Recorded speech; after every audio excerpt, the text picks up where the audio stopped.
We want to get to our coverage of the Eaton fire. This is burning in Altadena. This is a live look from our Mount Wilson camera there, and this has exploded to at least 400 acres.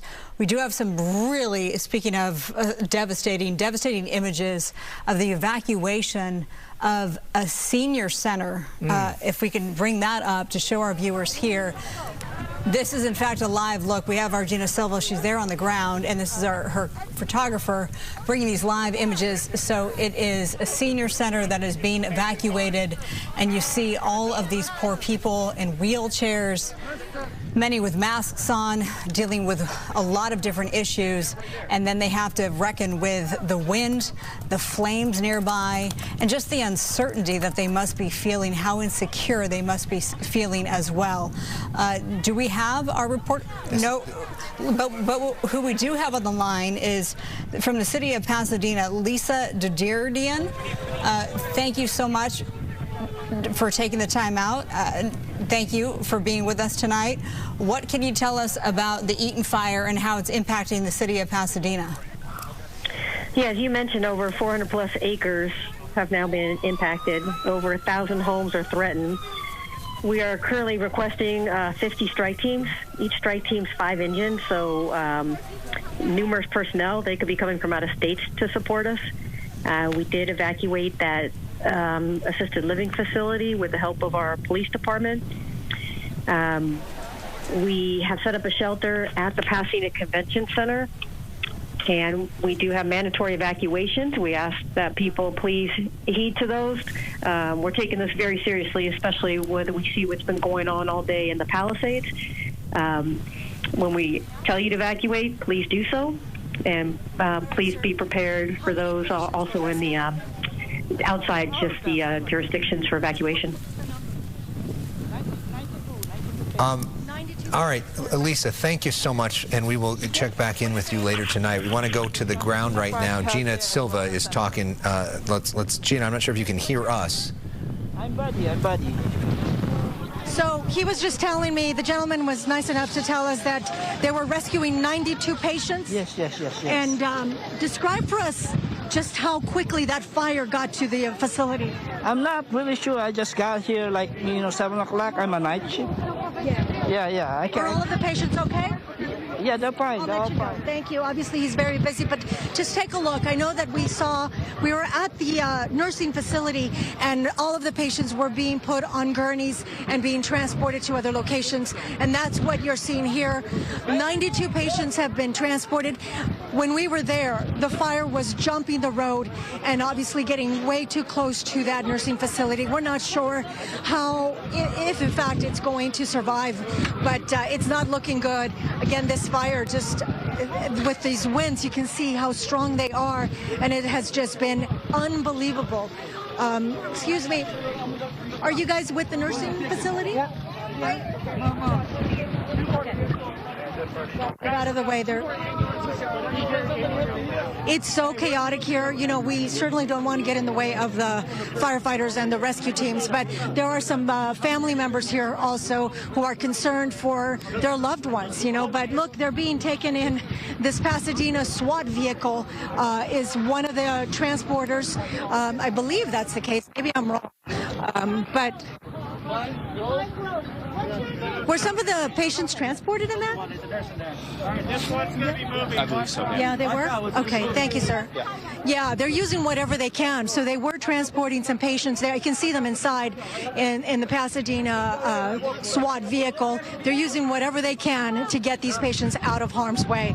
And you can see that it is just absolutely just devastating out here. This fire is growing so fast. Again, it started at 6:30 with just about 20 acres, and it has just grown and grown. It's more than 200 now, beyond that. And there are so many people that were obviously stranded, unable to leave by themselves. And you are watching these elderly folks being helped out of this location. Again, we're at Washington and Boulevard in Altadena. This is where they brought them from the nursing facility. And again, that nursing facility was just too close to that fire. It was jumping the road, and it's I have just received notice that it's now 400 acres. So it just keeps growing and growing. And these winds are just not stopping, as you can see. Gina, do you have any idea where they're taking these patients? It's so hard to hear you say that one more time. So sorry. Do you have any idea where they are transporting all of these patients? I have no idea where they're transported. Let me ask it. You know, I hate to interrupt people when they're doing their job because they're trying to rescue these folks who are you know, elderly. They're not in the best of shape, health-wise, you know, and so I got to let them do their jobs. But I'm sure they're being transported to different hospitals. Excuse me, ma'am, where are the patients being transported to? They're going to many places. We have transfer agreements with all the facilities. So. Different hospitals or different nursing facilities? They're going to different. Some are going to the to the different facilities, civic center, and a hospital, and maybe a hospital. Everybody's going to a different location. Civic center for sure, another skilled nursing facility. Thank you so much for letting us know. So there is your answer. They're going to different facilities, but just take a look at the atmosphere here. Just this wind is just unbelievable. It is just wicked, and the smoke, obviously, you know, very difficult to breathe out here. And where we are, the fire is not that close to where we are, but you can see the smoke is still trouble, and also the wind. The wind is just not dying down. Yeah, although we are seeing some embers right there, Gina. Joab's showing us right now, and we know how quickly those embers can move in this sort of wind. Man, you think about how a fire impacts so many different people that you don't even necessarily think of. Those horses that Gina showed us, all these people and animals and all the rest of it that are impacted by this. But this scene is something that I'll never forget of all these folks who, you know, need as much help as they can, and the desperate effort to help them.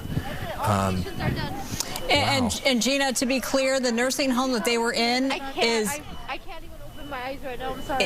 Is a ways away and was getting close. The flames were getting close to that. So then they evacuated them to this location.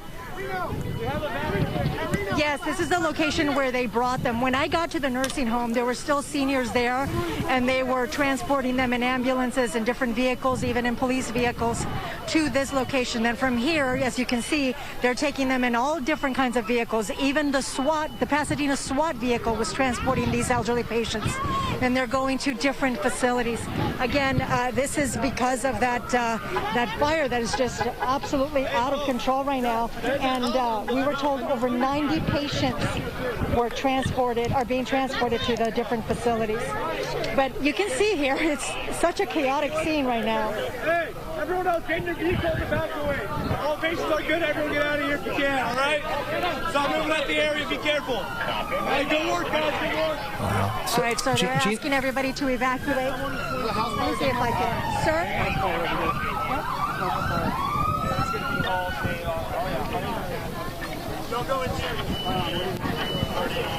There's more patients down there if you guys want to record it. Down at the bottom, just with the wood chairs. They took them down. Where are they? Down at the bottom, like about two lights down. All right, thank you, sir. You're welcome. Oh my goodness, this is just crazy. It is crazy. Scene out here. It is crazy. Gina, just in your travels, did you see any structures burning in Altadena? Yes, we did see a couple of structures burning, and like I said, that nursing home, I had to leave because it looked like it was about to go up, and the fire was already crossing the road. And part of the reason why it took us a little bit to get here was that my photographer and I, Joab Perez, we got separated, and when he tried to cross to get to my location, the fire was it was just too much. He couldn't get through. It was right in the middle of the road, and he had to go around. So it's just been a very, it's such a difficult time for the people who are living in this area. This Eaton fire is just out of control, and this wind is just not helping. Yeah, I mean, you're looking at that street sign that is being completely barreled over by the winds. And which could be a very dangerous projectile if that thing separates, too.